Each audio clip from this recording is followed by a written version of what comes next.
So the United States and China are embarked on a massive struggle for power, global superpower, and dominance. And that's caused the trade war to impact every country in the world, every company in the world, and every consumer in the world.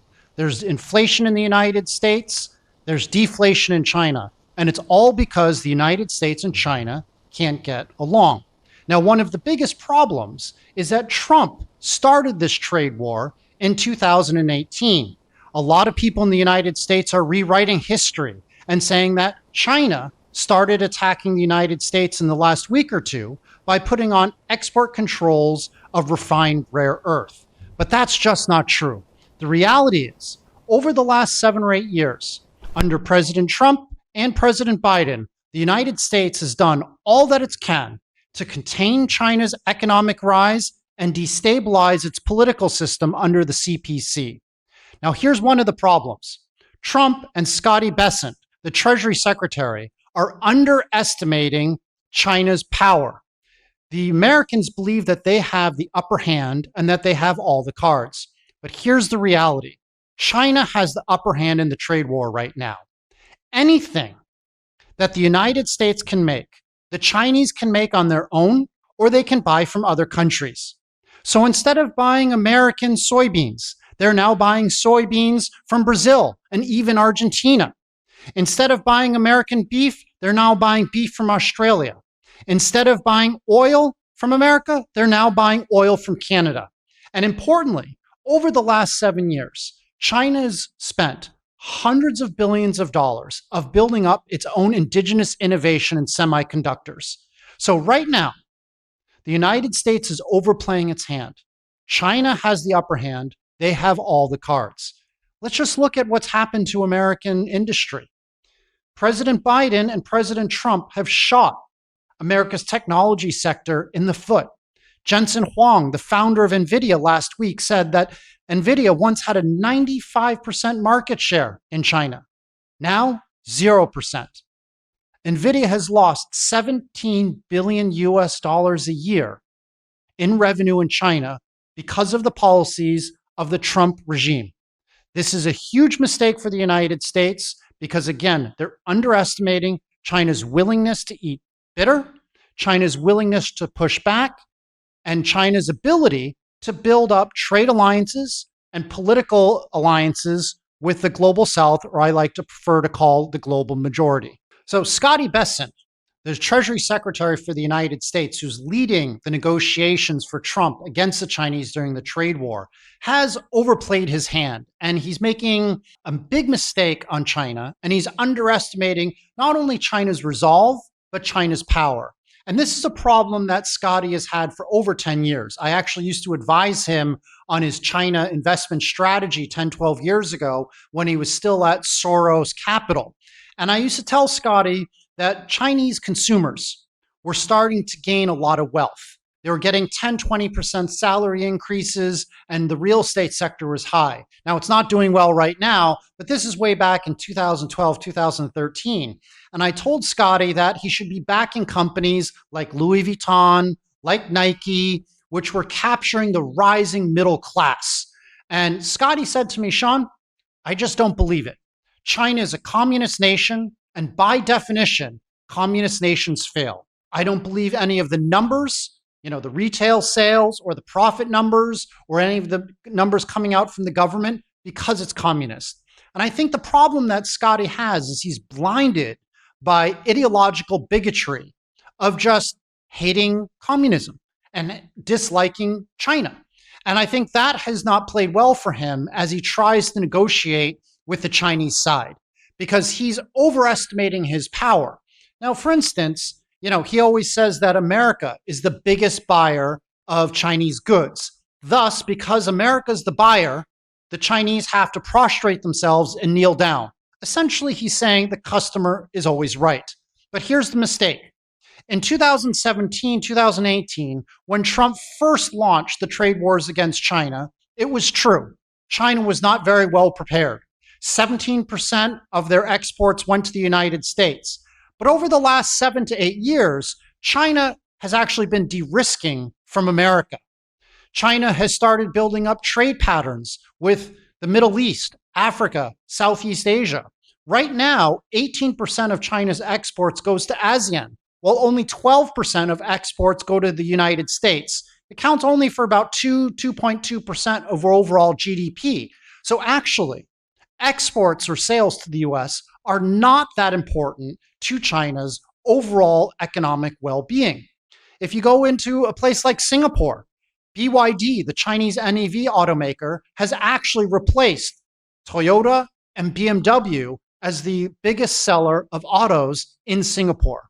So Chinese companies are going abroad and forging new trade patterns because China has smartly de-risked from the United States over the last 7 or 8 years.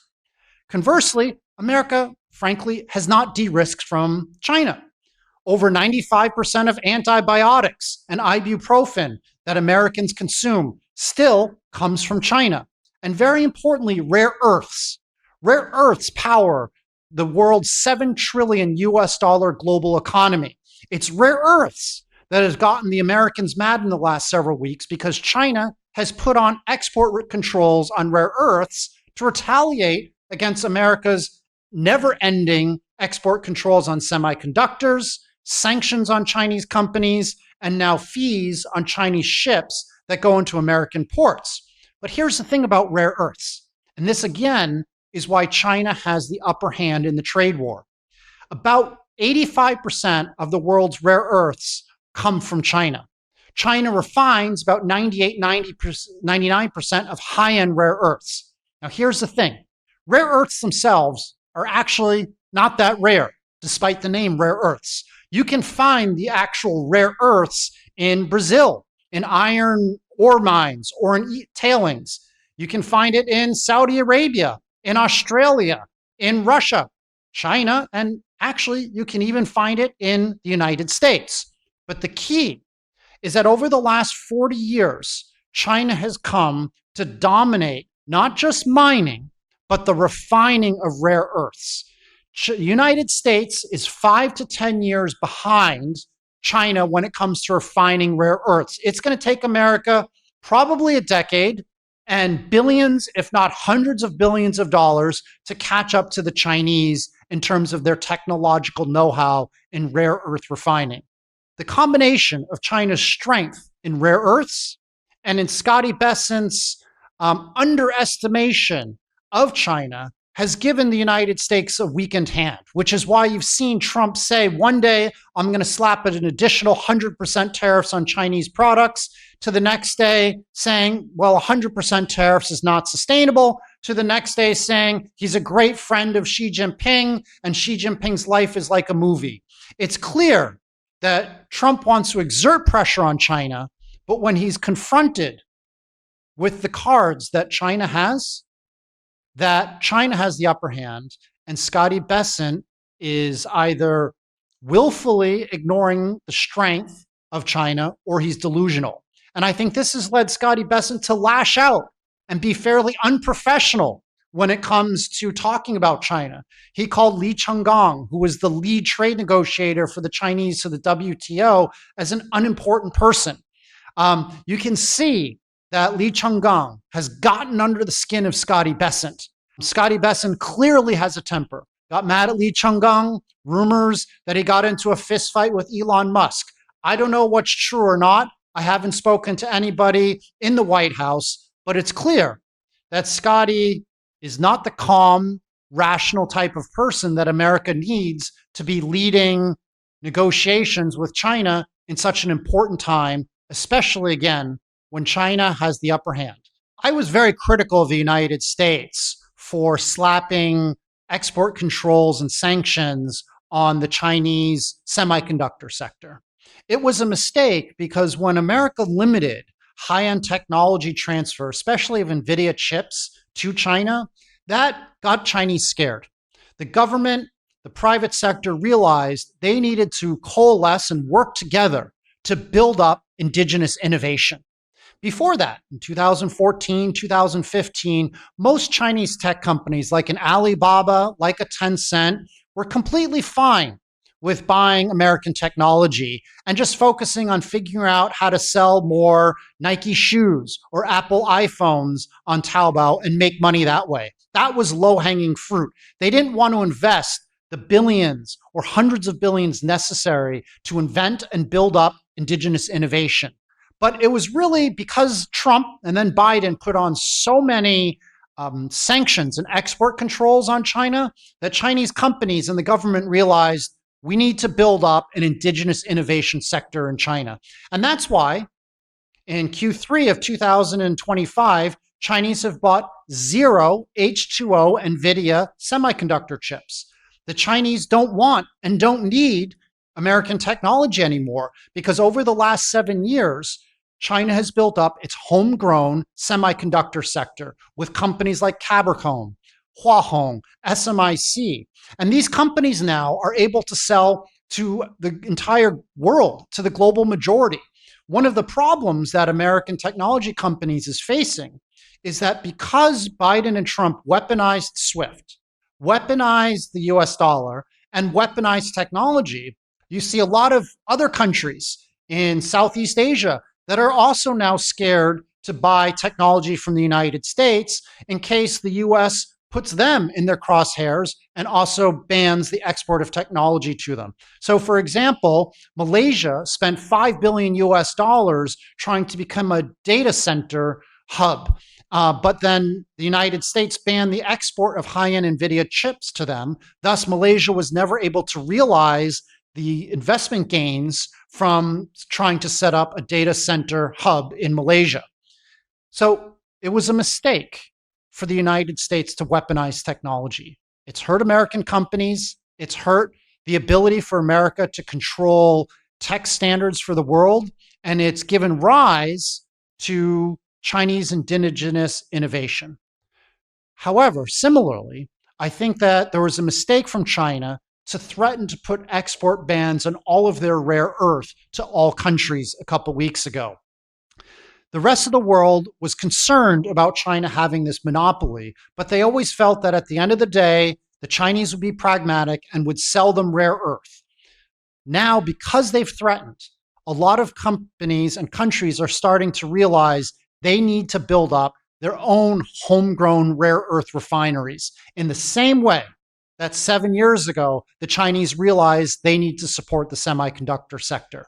So you're seeing countries from Vietnam to the UK to Australia to the United States saying we need to now invest into rare earths because we need to de-risk from China. And I think that was a mistake for China to play this card so soon because frankly, in the trade war, China has more cards to play. They have cards to play such as good relations with the global majority. They have cards to play with shifting trade patterns into Brazil and Argentina. In Q3 of this year, Chinese have bought 0 American soybeans. Previously, Chinese were the biggest buyers of soybeans from the United States, spending $7 to $10 billion US a year. If I were advising China's government, I would have told them, let's dangle the willingness to buy more soybeans in front of negotiators with American, use carrots to try to get them to come to a trade deal between Scotty Bessent and Vice Premier He Lifeng. I would not have used the rare earth card so early and so soon in the negotiations because of the unintended consequences it's going to have. It's clear over the next decade, you're going to see billions and billions of dollars invested globally into the rare earth sector, which could chip away at China's almost monopoly on rare earth refining at the premium end. I am very bearish about America's economy in the coming 6 to 12 months. I'm worried about the risk of stagflation hitting America's shores. So I just spent 2 months in the United States and was shocked at how high inflation was. The average car in the United States now sells for over $50,000 US. Because of Trump's tariffs, a lot of companies bought a lot of product from China before the tariffs took effect. And so they had stockpiled months and months worth of products into their factories. And they also haven't started transferring the high-priced goods to consumers in the United States. But what we're starting to see in the last couple of weeks is that American companies can't afford it anymore. So some of them are accepting squeezed margins, and that's probably going to account for 20% of the tariff costs. But the reality is they're going to transfer about 50% of the tariff costs to the end American consumer. And that number will count for over $1 trillion US in the United States over the next year. So this is causing rampant inflation in the United States. The second problem with this trade war is American companies don't know where to invest. One day they want to invest in China, but they're worried that the United States will slap tariffs. So you saw companies like Apple over the last 2-3 years have been relocating or moving large parts of their supply chain to India because they've felt that India and China were not close, but India and the United States were. But you've seen in the last 6 weeks that Trump slapped 50% tariffs on India, which are even higher than the tariffs that he slapped on China. So the problem right now is American businesses, really businesses all over the world, don't know where to invest their money because one man changes his mind from day to day. You can't invest $5 billion, $10 billion into setting up a manufacturing plant somewhere, or you can't spend billions trying to sell into another country because you're just not sure about what the United States and what President Trump is going to do or post on social media, which could total wreak havoc on the best laid plans. China's economy was weak, before the early 2000s, late 1990s. And a large part of that was interventionism. There wasn't very clear decision-making and policies. And that really hurt China's economy in the 1960s, 1970s, and 1980s. By the time Zhu Rongji became premier and Jiang Zemin became chairman of the CPC, they worked together to create steady, stable, long-term economic plans that businesses could trust and invest in. And it's because they did that, because they stopped intervening in the state, in state-owned enterprises, and in the economy, that China's economy has blossomed and boomed over the last 25 years.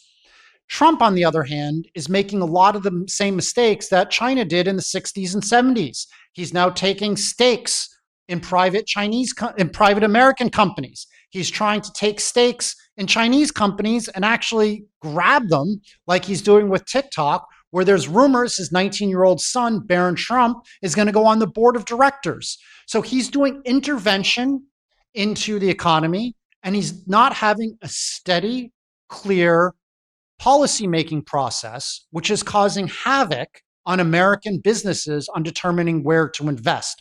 And eventually, that's going to cause problems for America's economy because even though the stock market has done reasonably well in 2025, even though GDP has grown 3.8%, the labor markets are terrible because American companies aren't willing to hire American workers because they're just not sure what policy or what tweet President Trump might issue at 3 a.m. in the morning. And then finally, for investors, for mutual funds and hedge funds, narcissistic, unclear decision-making, almost infantile-like behavior of President Trump is causing them to throw out all fundamental analysis when investing in companies. Instead of looking at revenue, instead of looking at profits or return on equity or future growth plans over the next several quarters, investors are saying, well, what do we think Trump is going to do next? Who does he support? Does he like Jensen Huang at NVIDIA?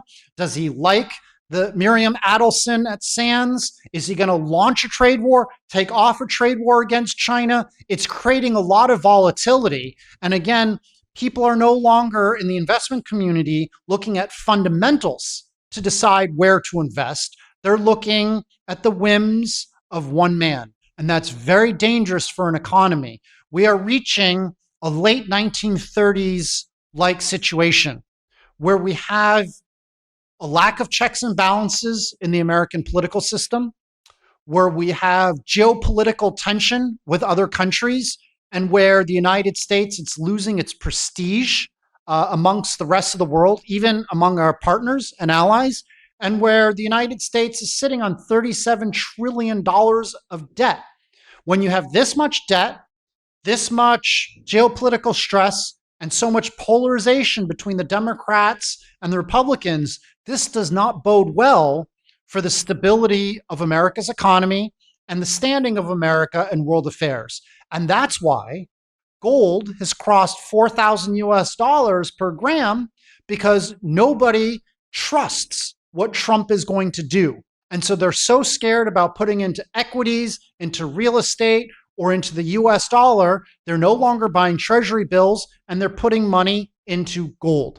China, since 2017, has reduced their amount of US dollar holdings from 1.4 trillion to about 700 billion, and they've now become one of the biggest holders of gold globally.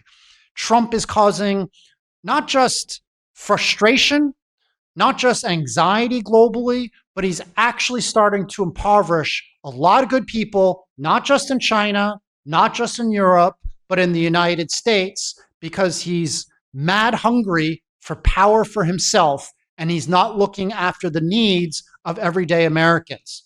Now, I didn't agree with all presidents before. I disagreed with George Bush when he invaded Iraq.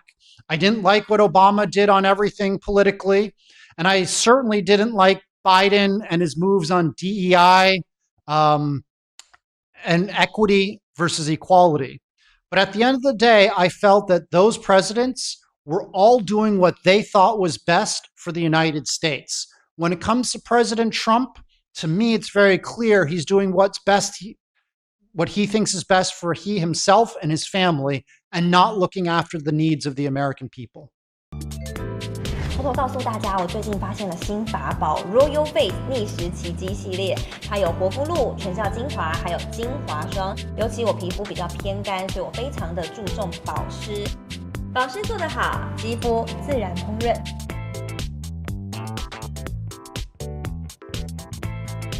提亮肤色更年轻，抚平皱纹超有感，而且气色变好。用心保养，每天都更美一点。